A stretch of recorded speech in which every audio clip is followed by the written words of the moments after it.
تھانے میں اگر نوجوان لڑکے یا لڑکی کے لاپتہ ہونے کی رپورٹ آئے تو تھانے والوں کو پہلا خیال یہ آتا ہے کہ لاپتہ ہو جانے میں لڑکے یا لڑکی کی مرضی شامل ہے۔ میرے پاس تقریباً 18 سال عمر کے ایک نوجوان سلیم، اصل نام میں بھول گیا ہوں، اس کی گمشدگی کی رپورٹ آئی تو میں نے سب سے پہلے اس کے چال چلن کے متعلق پوچھا، پھر وہ وجوہات معلوم کرنے کی کوشش کی جن کی بنا پر نوجوان لڑکے گھروں سے بھاگ جایا کرتے ہیں، مثلاً باپ کا ظالمانہ سلوک، ستیلی ماں، سینما دیکھنے کا ایسا نشہ جو ہیرو بننے کا نشہ بن جایا کرتا ہے، وغیرہ وغیرہ۔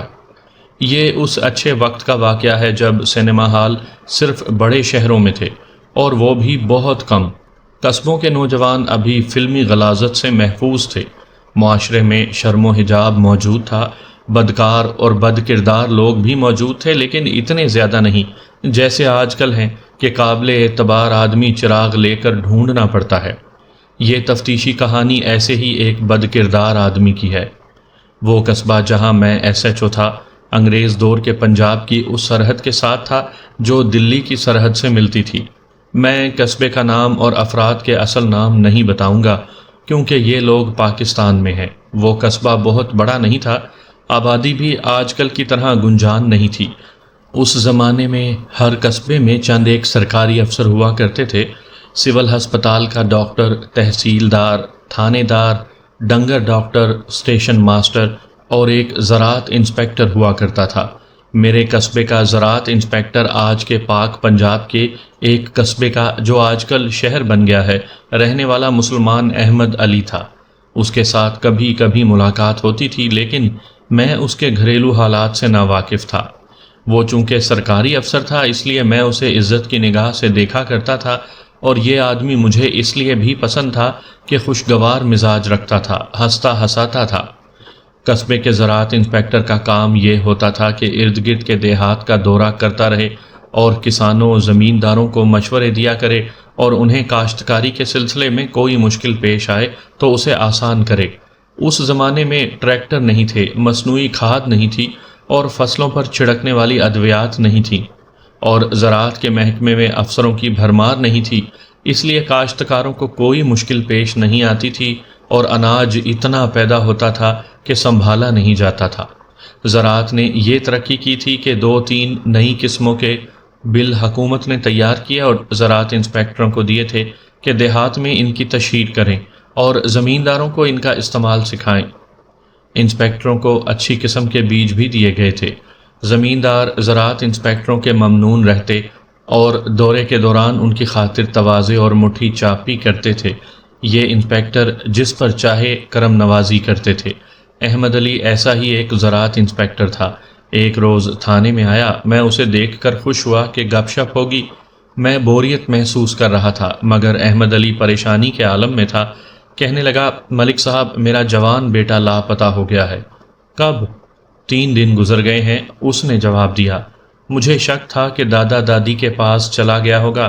اس نے جیب سے ایک کاغذ نکال کر میرے آگے رکھتے ہوئے کہا، میں نے انہیں تار دیا تھا کہ سلیم ان کے پاس آیا ہے، انہوں نے یہ تار دیا ہے، لڑکا ان کے پاس نہیں گیا۔ اس سے پہلے کبھی بتائے بغیر گھر سے غائب ہوا ہے؟ نہیں، اس نے بتایا۔ اگر اس میں کوئی ایسی ویسی عادت ہوتی تو میں سمجھ لیتا کہ بری عادتوں کی وجہ سے بھاگ گیا ہے، خجل خوار ہو کر آ جائے گا۔ تو کیا آپ یہ سمجھتے ہیں کہ اسے کسی نے اغوا کر لیا ہے؟ میں نے پوچھا، آپ کو کسی پر شک ہے؟ وہ بے چین سا ہو گیا، کہنے لگا، شک یہی ہے، لیکن میں کسی پر شک نہیں کر سکتا۔ میری کسی کے ساتھ اتنی دشمنی نہیں کہ وہ میرے جوان بیٹے کو اغوا کر لے۔ میری دشمنی ہو بھی کیا سکتی ہے؟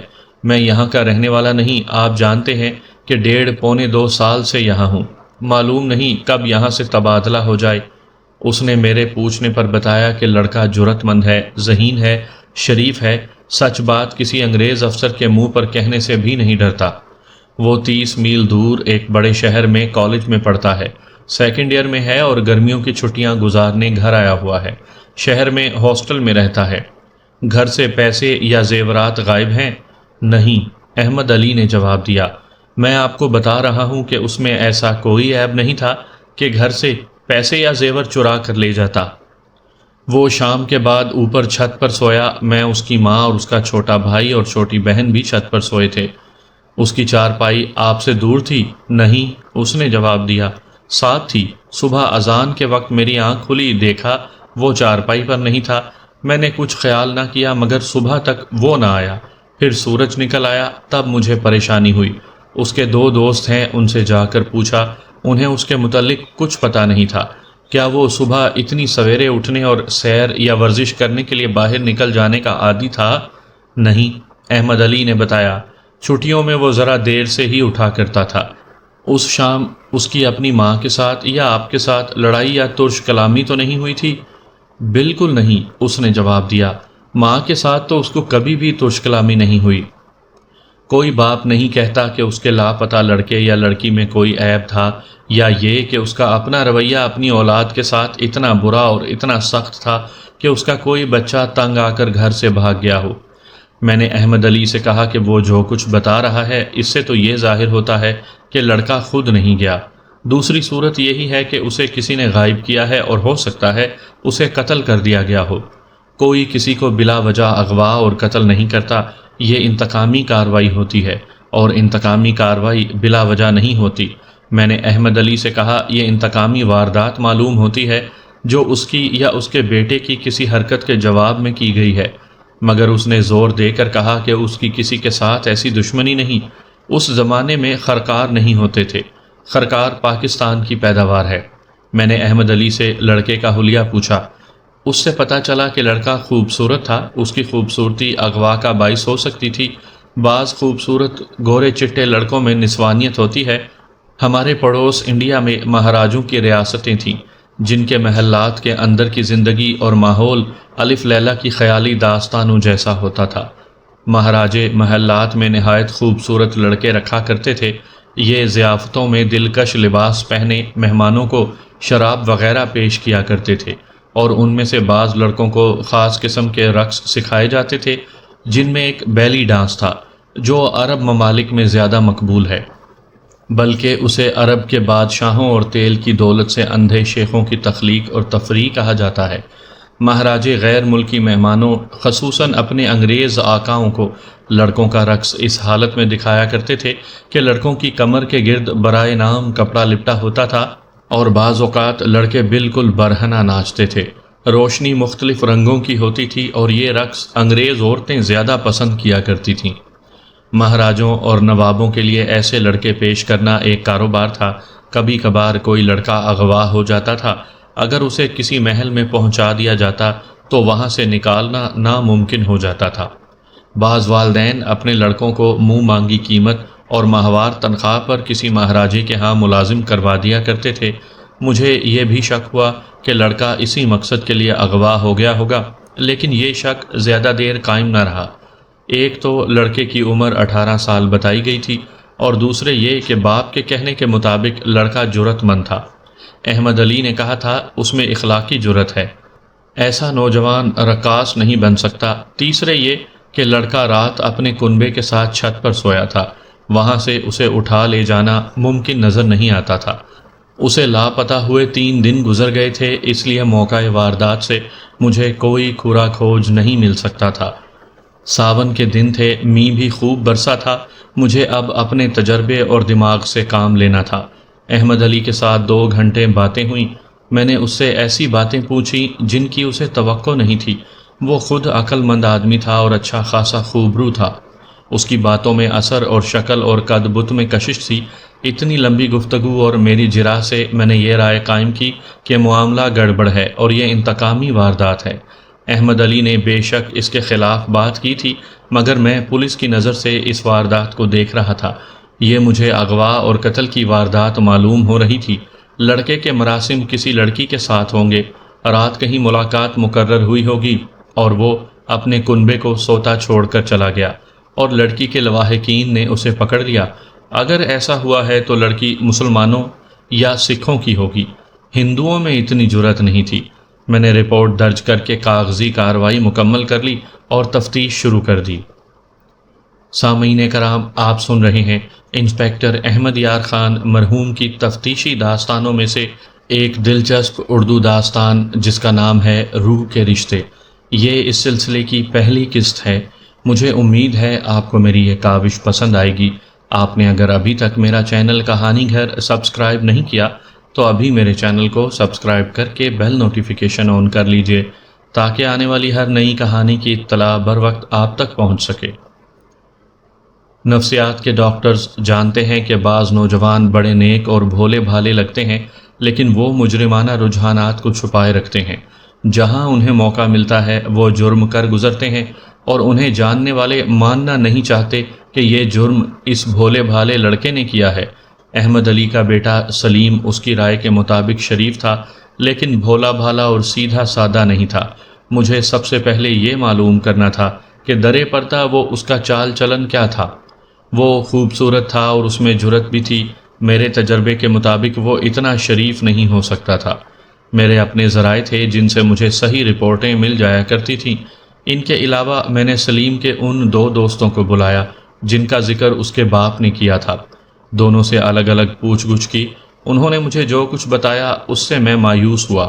صرف یہ بات میرے کسی کام آ سکتی تھی کہ جس شہر میں وہ کالج میں پڑھتا تھا وہاں ایک لڑکی کے ساتھ اس کی محبت ہو گئی تھی۔ اس کے دوستوں نے بتایا کہ مہینے میں وہ 1-2 دن کے لیے گھر آیا کرتا تھا اور ان کے ساتھ اس لڑکی کے متعلق باتیں کیا کرتا تھا۔ میرے کریدنے پر انہوں نے بتایا کہ سلیم اس لڑکی کے معاملے میں بہت جذباتی اور سنجیدہ تھا، اور اس کی باتوں سے معلوم ہوتا تھا کہ ان کی محبت پاک ہے۔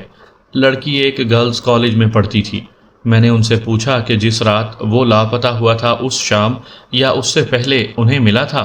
انہوں نے بتایا کہ ان کی دوستی اتنی گہری تھی کہ وہ جب سے گرمیوں کی چھٹیاں گزارنے آیا تھا ہر روز ملا کرتے اور بہت دیر اکٹھے رہتے تھے۔ تم نے اس میں کوئی تبدیلی دیکھی تھی؟ میں نے پوچھا۔ وہ پریشان ہوگا، اداس ہوگا؟ دونوں نے بتایا کہ انہوں نے اس میں کوئی تبدیلی نہیں دیکھی تھی، ہر روز کی طرح نہ پریشان تھا نہ اداس۔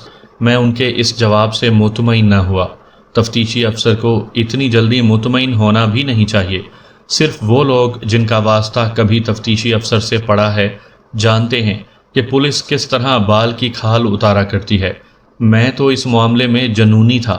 میں ان دونوں لڑکوں کے پیچھے پڑا رہا۔ میرا انداز دوستانہ تھا۔ ان سے ایک اور بات معلوم کر لی، وہ یہ تھی کہ لڑکی کے سلسلے میں اسے کچھ پریشانی ہو گئی تھی، لیکن اس نے بتایا نہیں تھا کہ کیا پریشانی ہے۔ وہ کچھ چپ چپ سا رہنے لگا تھا۔ اس کے ساتھ اس کے باپ کے سلوک کے متعلق ان لڑکوں نے بتایا کہ برا نہیں تھا، لیکن چند مہینوں سے وہ باپ کے خلاف ایسی باتیں کرنے لگا تھا جیسے وہ باپ سے خوش نہیں تھا۔ میں نے تہ تک جانے یا باپ بیٹے کے تعلقات کے متعلق مزید معلومات لینے کی بہت کوشش کی، لیکن لڑکے اور کچھ نہ بتا سکے۔ کیا وہ باپ کے خلاف باتیں کرتا تھا؟ نہیں، ایک لڑکے نے بتایا۔ وہ اتنا اوچھا نہیں تھا، اس نے کبھی کوئی بیہودہ بات نہیں کی تھی۔ اس کے اشاروں سے پتہ چلتا تھا کہ باپ کے ساتھ اس کا کوئی اختلاف پیدا ہو گیا ہے۔ انہوں نے میرے پوچھنے پر بتایا کہ قصبے میں یا محلے میں اس کے تعلقات کسی لڑکی کے ساتھ نہیں تھے۔ میں نے یہ بھی پوچھا کہ یہاں اس کی کسی کے ساتھ دشمنی تھی؟ انہوں نے کہا وہ دشمنی پیدا کرنے والا لڑکا نہیں تھا۔ کالج بند تھے، اس لیے یہ معلوم نہیں کیا جا سکتا تھا کہ وہ لڑکی کون ہے۔ یہ ہو سکتا تھا کہ وہ شہر گیا اور وہاں سے لڑکی کو ساتھ لے کر کہیں اور چلا گیا ہو۔ یہ بھی ممکن تھا کہ وہ اسی ارادے سے گیا اور لڑکی کے بھائیوں وغیرہ نے اسے پکڑ کر اسے غائب کر دیا ہو۔ مجھے یہ شک بھی ہوا کہ باپ کے ساتھ اختلاف کا باعث یہ لڑکی ہوگی۔ سلیم نے باپ سے کہا ہوگا کہ اس لڑکی کے ساتھ شادی کرنا چاہتا ہے۔ باپ نے اس کی خواہش رد کر دی ہوگی۔ لڑکا لڑکی کے معاملے میں جذباتی تھا، جذبات سے مغلوب ہو کر غلط قدم اٹھا بیٹھا۔ میں نے ایک کارروائی یہ کی کہ ضلع کے تمام تھانوں کو سلیم کا حلیہ، عمر وغیرہ لکھ کر اشتہار شور و غوغا بھجوا دیا اور احمد علی کو بلایا۔ اس سے پوچھا کہ اپنے بیٹے کے ساتھ اس کا کیا اختلاف تھا۔ اس نے کہا ایسی کوئی بات نہیں تھی، آپ نے اسے کالج سے ہٹانے کی بات کی ہوگی۔ نہیں، احمد علی نے کہا، میں تو اسے ایم اے کرانا چاہتا تھا، وہ شہر کی ایک لڑکی کے ساتھ شادی کرنا چاہتا تھا۔ میں نے کہا آپ نے اسے اجازت کیوں نہیں دی؟ احمد علی کا چہرے کا رنگ بدل گیا۔ وہ بہت حیران ہوا، کچھ دیر میرے منہ کی طرف دیکھتا رہا۔ آپ کو کس نے بتایا ہے؟ اس نے کہا میرے ساتھ اس نے کبھی کسی لڑکی کی بات نہیں کی تھی، اگر اس نے اپنی ماں سے کی ہوتی تو وہ مجھے ضرور بتاتی۔ کون ہے وہ لڑکی؟ مجھے پتہ چلا ہے کہ وہ شہر کے کسی کالج میں پڑھتی ہے، میں نے کہا، اور غالباً وہیں کی رہنے والی ہے۔ احمد علی نے قسمیں کھائیں کہ اسے اس لڑکی کے متعلق کچھ علم نہیں۔ اس کی حیرت اور اس کا انداز بتا رہا تھا کہ وہ ٹھیک کہہ رہا ہے۔ وہ حیرت کے عالم میں مجھ سے رخصت ہوا۔ میں اس کی بیوی سے ملنا چاہتا تھا، اسے تھانے بلانا مناسب نہ سمجھا۔ احمد علی کو نہ بتایا کہ میں شام کے بعد اس کے گھر آؤں گا۔ شام کا کھانا کھا کر میں اس کے گھر چلا گیا۔ وہ جب مجھے اپنے بیٹے کی گمشدگی کی رپورٹ دینے آیا تھا، اس وقت اتنا پریشان نہیں تھا جتنا میں نے اسے شام کے وقت دیکھا۔ اس نے پریشانی کا اظہار ان الفاظ میں کیا کہ آپ نے لڑکی کا ذکر کر کے مجھے پریشان کر دیا ہے۔ اگر میں شہر چلا جاؤں تو اتنے بڑے شہر میں اسے یا لڑکی کو کہاں ڈھونڈوں گا؟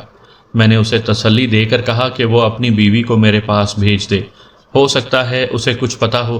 اس نے بتایا کہ وہ بیوی سے پوچھ چکا ہے، اسے کچھ پتہ نہیں۔ میں نے اسے کہا کہ میں اس کی بیوی سے تنہائی میں ملنا چاہتا ہوں۔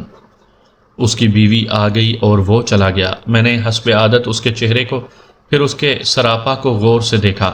پہلی چیز یہ دیکھی کہ وہ عمر کی نسبت جوان لگتی تھی، کشش والی عورت تھی۔ کمرے کا بلب ذرا مدھم روشنی کا تھا، اس روشنی میں چہرے سے صحیح عمر کا اندازہ نہیں ہو سکتا۔ دوسری چیز یہ کہ اس نے بڑے شوخ رنگ کے کپڑے پہن رکھے تھے، کانوں میں لمبے لمبے کانٹے اور گلے میں سونے کا ہار تھا، سونے کی 4 چوڑیاں اور انگلیوں میں 2 انگوٹھیاں تھیں، منہ پر پاؤڈر اور ہونٹوں پر ہلکی ہلکی لپسٹک تھی۔ رات کے وقت اس لباس، اتنے زیور اور میک اپ کا مطلب یہ تھا کہ وہ کہیں باہر جا رہی تھی۔ یہ اہتمام اس لیے نہیں تھا کہ تھانے دار آ رہا ہے، میں تو بغیر اطلاع گیا تھا اور وہ احمد علی کے اندر جاتے ہی آ گئی تھی۔ وہ اتنی جلدی یہ تیاری نہیں کر سکتی تھی۔ آپ شاید باہر جا رہی تھیں، میں نے بے تکلفی پیدا کرنے کی خاطر مسکرا کر کہا۔ میرا خیال ہے آپ جہاں جا رہی ہیں جائیں، میں آپ کا بہت سا وقت لوں گا، کل صحیح۔ نہ جی، میں تو کہیں بھی نہیں جا رہی، اس نے کہا۔ آپ جتنی دیر چاہیں بیٹھیں۔ اچانک خیال آیا کہ یہ اس جوان بیٹے کی ماں ہے جو لاپتہ ہو گیا ہے، اور ہو سکتا ہے وہ قتل ہو چکا ہو، مگر اس ماں کی آنکھوں میں آنسو نہیں تھے، چہرے پر گمشدہ بیٹے کی ماں والی اداسی نہیں تھی۔ یہ لباس اور میک اپ بھی غمزدہ ماں والا نہیں تھا۔ میں نے اس کے بیٹے کے چال چلن کے متعلق پوچھا تو اس نے بیٹے کی ویسی ہی تعریفیں کیں جیسی احمد علی نے کی تھیں۔ معلوم نہیں کیوں مجھے غصہ آ گیا۔ کیا آپ دل سے چاہتی ہیں کہ آپ کو بیٹا واپس مل جائے؟ میں نے غصے کو دباتے ہوئے کہا۔ کیوں نہیں جی، اس نے گردن کو خم دے کر کہا۔ وہ میرا بیٹا ہے، میں تو کہتی ہوں کہ وہ ابھی آ جائے۔ اگر مجھ سے اس کی عادتیں اور دوسری باتیں چھپانے کی کوشش کریں گی تو آپ کو ابھی کیا کبھی بیٹا نہیں مل سکے گا، میں نے کہا۔ میں جو پوچھوں وہ بالکل صحیح بتائیں۔ شہر میں اس کے کسی لڑکی کے ساتھ تعلقات ہیں؟ کیا اس نے آپ سے کبھی کہا تھا کہ وہ اس لڑکی کے ساتھ شادی کرنا چاہتا ہے؟ وہ بھی احمد علی کی طرح حیران رہ گئی۔ اس کا یہ رد عمل بناوٹی نہیں لگتا تھا۔ اس نے کہا کہ سلیم نے اس کے ساتھ کبھی بھی کسی لڑکی کا ذکر نہیں کیا تھا، اس نے اپنی شادی کی بھی کبھی بات نہیں کی تھی۔ آپ عورت ہیں، میں نے کہا۔ عورتوں کو محلے کے ایسے راز معلوم ہوتے ہیں جو مردوں کو بھی نہیں ہوتے۔ یہاں کوئی لڑکی یا کوئی عورت ہے جس کے ساتھ سلیم کے تعلقات تھے؟ وہ کون ہے؟ اس محلے میں تو کوئی نہیں، اس نے جواب دیا۔ ہندوؤں سکھوں کے محلے میں ہو تو مجھے معلوم نہیں، لیکن میں یقین سے کہہ سکتی ہوں کہ سلیم میں ایسی کوئی عادت نہیں۔ آپ سارے شہر سے پوچھ لیں، آپ کو سلیم کے خلاف کوئی گواہی نہیں ملے گی۔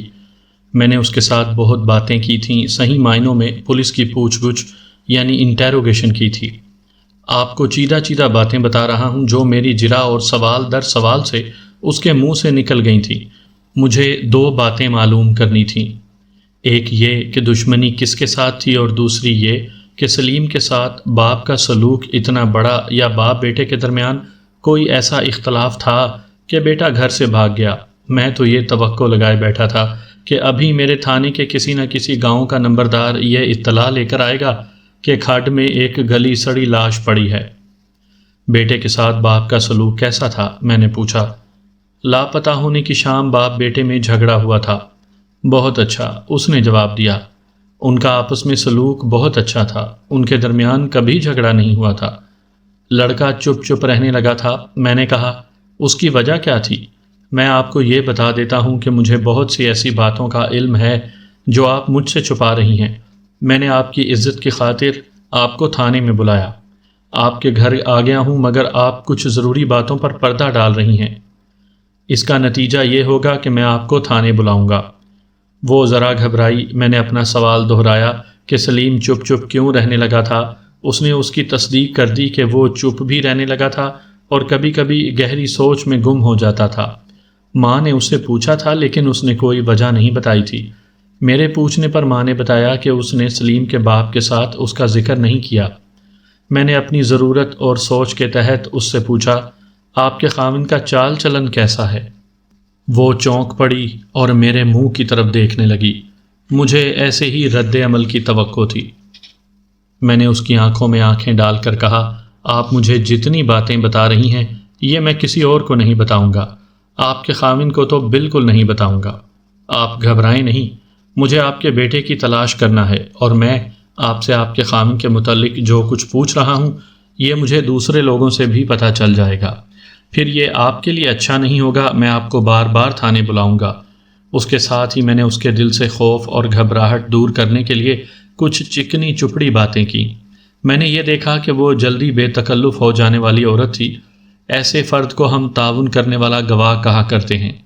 آپ نے ان کے چال چلن کے متعلق کیوں پوچھا ہے؟ اس نے پوچھا۔ اس لیے کہ کسی غیرت مند نے اپنی بے عزتی کا انتقام لینے کے لیے آپ کا بیٹا غائب کر دیا ہے۔ میں نے کہا، اور یہ میں نے ایک ہوا میں تیر چلایا تھا۔ سوچا یہ تھا کہ ہو سکتا ہے کہ احمد علی کی کسی غلط حرکت کا کسی نے انتقام لیا ہو۔ اس کا سر جھک گیا اور میں نے اس کے چہرے پر تبدیلی دیکھی۔ یہ تاثر بلا وجہ نہیں تھا۔ میں نے اسے ایک بار پھر یقین دلایا کہ وہ جو کچھ بھی بتائے گی وہ اس کے خاوند سے پوشیدہ رہے گا۔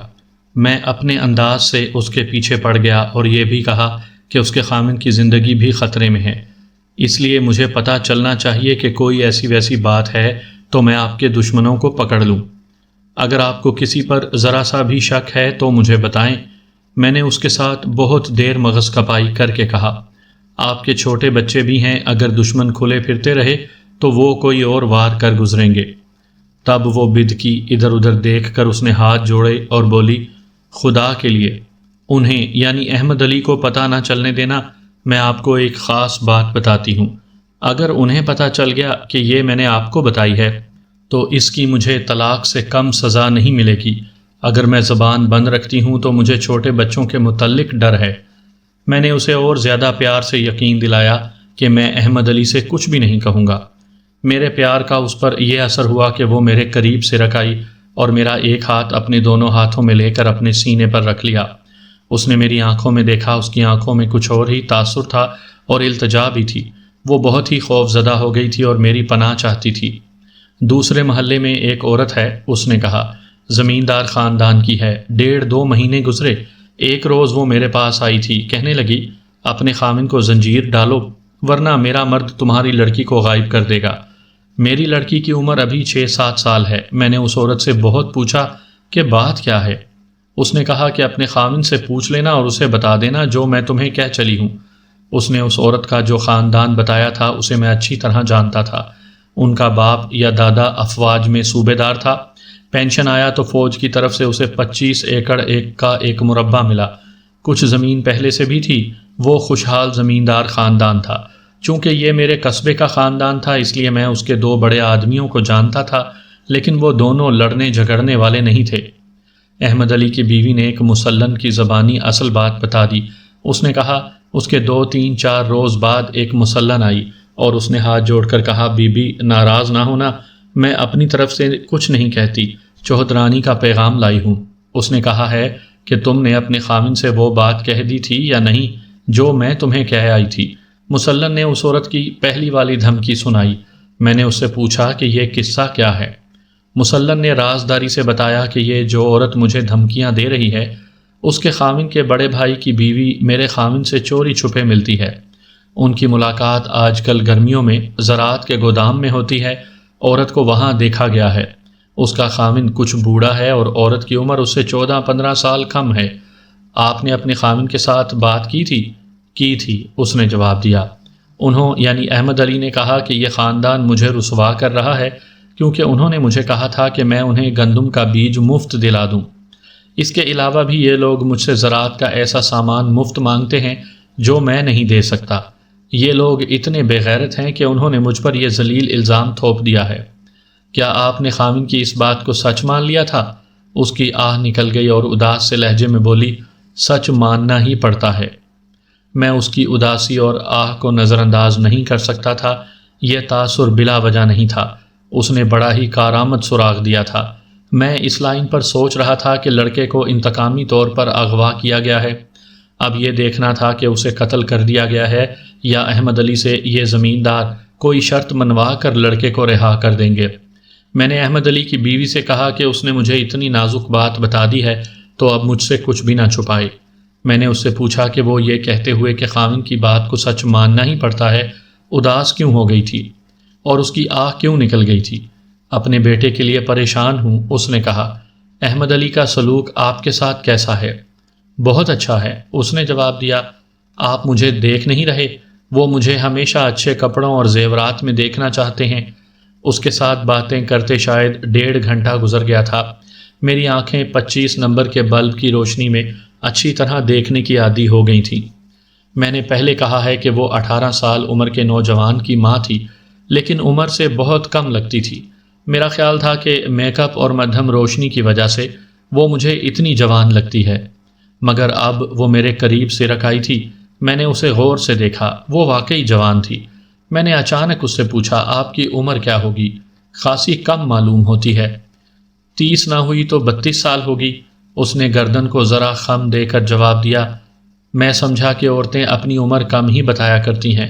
میں نے کہا، میں صحیح عمر پوچھ رہا ہوں، اور ہنستے ہوئے کہا، میں آپ کو بوڑھی عورت تو نہیں سمجھ رہا، میں نے 2 سال پہلے ہی فالتو بتائی ہے۔ اس نے ہنسی کا جواب بڑی پیاری ہنسی سے دیا۔ اگر آپ کہیں تو میں پاؤڈر دھو ڈالتی ہوں، پھر دیکھ کر بتائیے گا کہ میری عمر کیا ہے۔ میں نے پہلے کہا ہے کہ وہ جلدی بے تکلف ہو جانے والی عورت تھی۔ اب میں نے یہ رائے قائم کی کہ یہ عورت باوقار نہیں، سطحی اور شو باز یعنی نمائش پسند ہے۔ معلوم ہوتا ہے ماں باپ نے آپ کی شادی بچپن میں ہی کر دی تھی۔ میں نے کہا، اگر آپ کے لاپتہ بیٹے سلیم کی عمر واقعی 18-19 سال ہے اور آپ کی عمر 30 سال ہے تو وہ اس وقت پیدا ہوا تھا جب آپ کی عمر 12 سال تھی۔ اس کا مطلب یہ ہوا کہ آپ کی شادی 11 سال کی عمر میں کی گئی تھی۔ میں نے نمایاں طور پر دیکھا کہ گھبراہٹ سے اس کا چہرہ جیسے چھوٹا ہو گیا ہو۔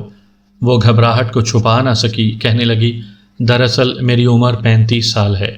میں مسکرایا تو وہ اور زیادہ گھبرا کر بولی، 2-4 سال اور زیادہ ہوگی۔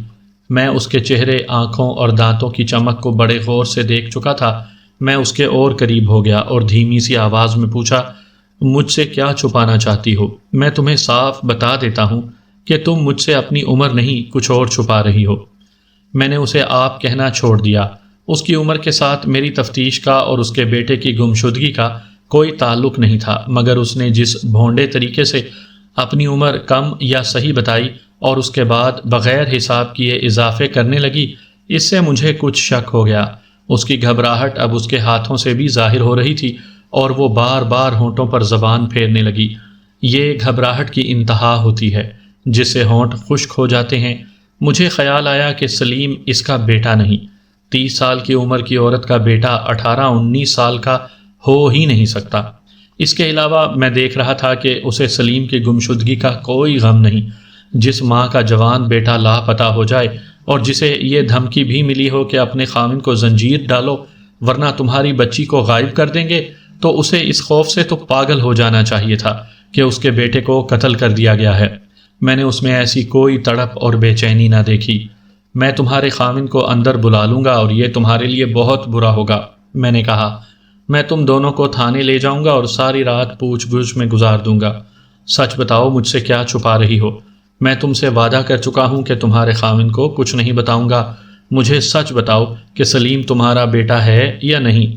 نہیں، اس نے دبی زبان میں کہا، سلیم میرے خاوند کی پہلی بیوی کا بیٹا ہے۔ اس کے اس انکشاف نے مجھے روشنی دکھائی۔ یہ سلیم کی ستیلی ماں تھی۔ سلیم اس کے برے سلوک سے گھر سے بھاگا ہوگا۔ یہی وجہ تھی کہ میں نے اس کی آنکھوں میں آنسوؤں کی نمی تک نہ دیکھی۔ مجھ سے یہ بات کیوں چھپائی؟ میں نے پوچھا۔ میں نے جب کہا تھا کہ سلیم اس وقت پیدا ہوا ہوگا جب تمہاری عمر 12 سال تھی تو اس وقت کیوں نہ بتا دیا کہ سلیم تمہارا بیٹا نہیں؟ وہ آخر گھریلو عورت تھی، جرائم پیشہ نہیں تھی کہ ایک تھانے دار کا مقابلہ کر سکتی۔ میں نے اسے بالکل ہی بے حال کر دینے کے لیے کہا، تم مجھ سے کچھ بھی چھپا نہیں سکو گی۔ سلیم کے ساتھ تمہارا سلوک ستیلی ماؤں جیسا تھا، اسے تم نے اغوا کروایا ہے۔ مجھے محلے والے بتا دیں گے کہ اس کے ساتھ تمہارا سلوک کیسا تھا۔